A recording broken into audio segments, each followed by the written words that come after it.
அஸ்ஸலாமு அலைக்கும். உங்ககிட்ட ஒரு பிசினஸ் ஐடியா இருக்கா? இல்லைன்னா ஒரு ப்ராடக்ட் பண்ணணும்னு யோசிச்சிருக்கீங்களா? ஒரு பிசினஸ் ஸ்டார்ட் பண்ணணும்னு நினைக்கிறீங்களா? ஆல்ரெடி ஒரு ப்ராடக்ட்டை வச்சிருக்கா அதை பிசினஸா மாத்தணும்னு நினைக்கிறீங்களா? கண்டிப்பா இந்த வீடியோவை நீங்க ஃபுல்லா பாருங்க. எப்பவுமே நம்ம ஒரு பிசினஸ் ஸ்டார்ட் பண்ண போறோம், ஒரு ப்ராடக்ட்டை கிரியேட் பண்ண போறோம் அப்படின்னா நம்மளுக்கு ஃபர்ஸ்ட் என்ன தெரியணும்னா analyse your customer pain point. அதாவது ஏனோ தானோன்னு நம்மளால ஒரு ப்ராடக்ட்டை கொடுக்க முடியாது, ஏனோ தானோன்னு ஒரு பிசினஸை ஸ்டார்ட் பண்ண முடியாது. அப்படி பண்ணீங்கன்னா கண்டிப்பா உங்க ப்ராடக்ட் ஃபெயிலியர் தான் ஆகும். அதனால ஃபர்ஸ்ட் உங்க கஸ்டமருக்கு என்ன தேவைப்படுது, என்ன உங்களுக்கு ப்ராப்ளம் இருக்கு அப்படின்னு சொல்லிட்டு அனலைஸ் பண்ணுங்க. அதுதான் analyse your customer pain point. அவங்களோட ஒரு ப்ராப்ளத்தை நீங்க எடுத்துக்கோங்க, அந்த ப்ராப்ளத்தை நீங்க ஃபோக்கஸ் பண்ணுங்க. ஏன்னா எல்லாருக்கும் நிறைய ப்ராப்ளம் இருக்கு, ஆனா எல்லா ப்ராப்ளமும் வேலிடான ப்ராப்ளமா இருக்காது. அதனால இந்த ப்ராப்ளத்துக்கு சொல்யூஷன் கொடுத்தா கஸ்டமருக்கு யூஸ்ஃபுல்லா இருக்கும் அப்படின்னு ஒண்ணு நினைக்கிற ஒரு ப்ராப்ளத்தை நீங்க எடுங்க. அதுக்கப்புறம் அந்த ப்ராப்ளத்தை ஃபோக்கஸ் பண்ணுங்க. செகண்ட் ஸ்டெப்புக்கு மூவ் ஆகுங்க. அதுதான் சொல்யூஷன். இப்ப எனக்கு ஒரு ப்ராப்ளம் கிடைச்சிச்சு, அதுக்கு மல்டிபிள் சொல்யூஷன் எனக்கு மைண்டுக்கு வருது. ஆனா எல்லா சொல்யூஷனும் அந்த ப்ராப்ளத்துக்கு ஃபுல்லா கியூர் பண்ணாது. அதனால இந்த பேஸ்ல தான் நீங்க ஒரு கஸ்டமரா உங்களை இமேஜின் பண்ணிக்கணும். இந்த ப்ராடக்ட்டை கொண்டு வந்தா நான் வாங்குவேன் ஆஸ் அ கஸ்டமரா அப்படின்னு நினைச்சு சொல்யூஷனை யோசிங்க. இப்ப என்கிட்ட சொல்யூஷன் எல்லாமே இருக்கு. நெக்ஸ்ட் டே என்னன்னா ரிசர்ச் பண்ணணும். அதாவது உங்களுக்கு முன்னாடியே வேற யாராச்சும் சொல்யூஷன் கண்டுபிடிச்சிருப்பாங்க, உங்களை விட கொஞ்சம் பெஸ்டாவே சொல்யூஷன் கண்டுபிடிச்சாங்கன்னா நீங்க அந்த ப்ராடக்ட்டை கொண்டு வந்தீங்கன்னா என்ன ஆகும்? ஃபெயிலியர் ஆகும். அது waste, time waste, money waste, energy waste, எல்லாமே வேஸ்ட் தான். அதனால என்ன பண்ணணும், ரிசர்ச் பண்ணணும். வேற யாராச்சும் எக்ஸிஸ்டிங் ப்ராடக்ட் இருக்கா, வேற யாராச்சும் கொண்டு வந்திருக்காங்களா, ஆல்ரெடி பிசினஸா ரெடி பண்ணிட்டாங்களா அப்படின்னு சொல்லிட்டு ஃபர்ஸ்ட் ரிசர்ச் பண்ணுங்க. ரிசர்ச் பண்ணி அந்த மாதிரி எதுவுமே இல்லைங்க, நான் நியூவா கொண்டு வந்திருக்கேன் அப்படின்னா நீங்க தாராளமா அடுத்த ஸ்டெப்புக்கு போகலாம். அதாவது ப்ரோட்டோடைப். நிறைய டெமோ ப்ரோட்டோடைப் பேஸ் இருக்குங்க.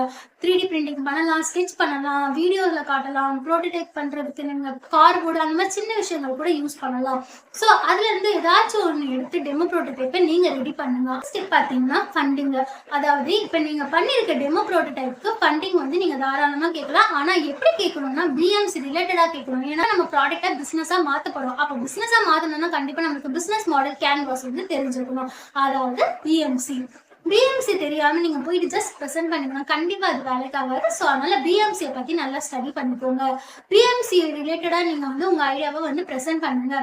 ப்ரெசென்ட் பண்ணதுக்கு அப்புறமா ஃபண்டிங் உங்களுக்கு ஈஸியா கிடைக்கும். அந்த ஃபண்டிங்கை வச்சு நீங்க உங்க ப்ரோட்டோடைப்பை ரெடி பண்ணலாம். ஸ்டெப் பார்த்தீங்கன்னா டெஸ்ட் பண்ணணும். ஏன்னா லான்ச் பண்றதுக்கு முன்னாடி டெஸ்டிங் ஃபேஸ் ரொம்பவே இம்பார்ட்டன்ட். சப்போஸ் அவங்க இதை கொஞ்சம் சேஞ்ச் பண்ணா நல்லா இருக்கும், ஆர் இதை கொஞ்சம் மாத்தினா நல்லா இருக்கும், இந்த மாதிரி சொல்யூஷன் இன்னும் கொஞ்சம் கொண்டு வந்தா நல்லா இருக்கும் அப்படின்னு சொன்னாங்கன்னா அதை திருப்பி நீங்க கொஞ்சம் மாடிஃபை பண்ணுங்க, இம்ப்ளிமெண்ட் பண்ணுங்க.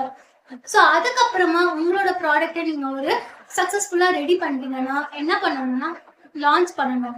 லான்ச் பண்ணும்போது நீங்க ஒரு இனோவேட்டிவா லான்ச் பண்ணணும். அதாவது எல்லாரும் பண்ற மாதிரி ஒரு அட்வர்டைஸ்மெண்ட் சாதாரணமா கொடுத்து அந்த மாதிரி பண்ணீங்கன்னா மக்களுக்கு ஸ்டார்டிங்கே ரொம்ப ஈஸியா அவங்களோட ப்ராடக்ட் போய் சேராது.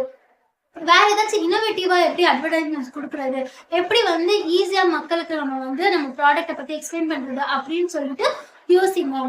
அதுக்கு ஏற்ற மாதிரி உங்களுக்கு உங்க ப்ராடக்ட்டை லான்ச் பண்ணுங்க.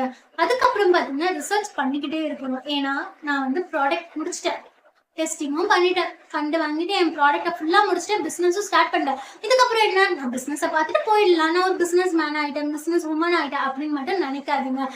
ஏன்னா இந்த ஜென்ரேஷன் டே பை டே ஒரு நியூ ஐடியாவை யோசிச்சுக்கிட்டே தான் வராங்க. ஒரு சொல்யூஷன் நம்மளுக்கு கிடைச்சிக்கிட்டே இருக்கு. அதனால உங்க ப்ராடக்ட் எப்ப வேணாலும் டவுன் ஆகலாம், நீங்க ரிசர்ச் ஃபேஸ் பண்ணணும்னா. அதனால நம்ம முடிச்சாச்சுப்பா அப்படின்னு சொல்லிட்டு நிம்மதியா உங்க பிசினஸை பார்த்துட்டு மட்டும் போயிடக்கூடாது. டெய்லி ரிசர்ச் பண்ணுங்க. வேற ஏதாச்சும் எக்ஸிஸ்டிங் ப்ராடக்ட், வேற ஏதாச்சும் நியூவா ஒரு ப்ராடக்ட் வந்திருக்கா, ஆர் நம்மளை விட பெஸ்டா யாராச்சும் கொடுத்துருக்காங்களா அப்படின்னு சொல்லிட்டு டெய்லி நீங்க பார்க்கணும். அதுக்கப்புறமா வேற ஏதாச்சும் சப்போஸ் உங்களை விட நல்ல ஒரு ப்ராடக்ட் வந்துருக்குன்னா கஸ்டமர் கிட்ட திருப்பி கேளுங்க, அந்த ப்ராடக்ட்டுக்கு எங்க ப்ராடக்ட்டுக்கும் என்ன டிஃப்ரெண்ட் இருக்கு, இல்லைன்னா எந்த சொல்யூஷன் என்ன பெஸ்டா இருக்கு, என்ன சொல்யூஷன் பெஸ்டா அவங்க கொடுத்துருக்காங்க அப்படின்னு சொல்லிட்டு நிறைய ரிசர்ச் பண்ணுங்க. ரிசர்ச் பண்ணி டே பை டே உங்க ப்ராடக்ட்டை ஃபோக்கஸ் பண்ணிட்டு இம்ப்ளிமெண்ட் பண்ணிக்கிட்டே இருங்க. கண்டிப்பா உங்களோட பிசினஸ் எப்பவுமே சக்சஸ்ல இருக்கும். இந்த வீடியோ யூஸ்ஃபுல்லா இருந்துச்சுன்னா கண்டிப்பா ஃபாலோ பண்ணிக்கோங்க நம்ம பேஜை. தேங்க்யூ. See you,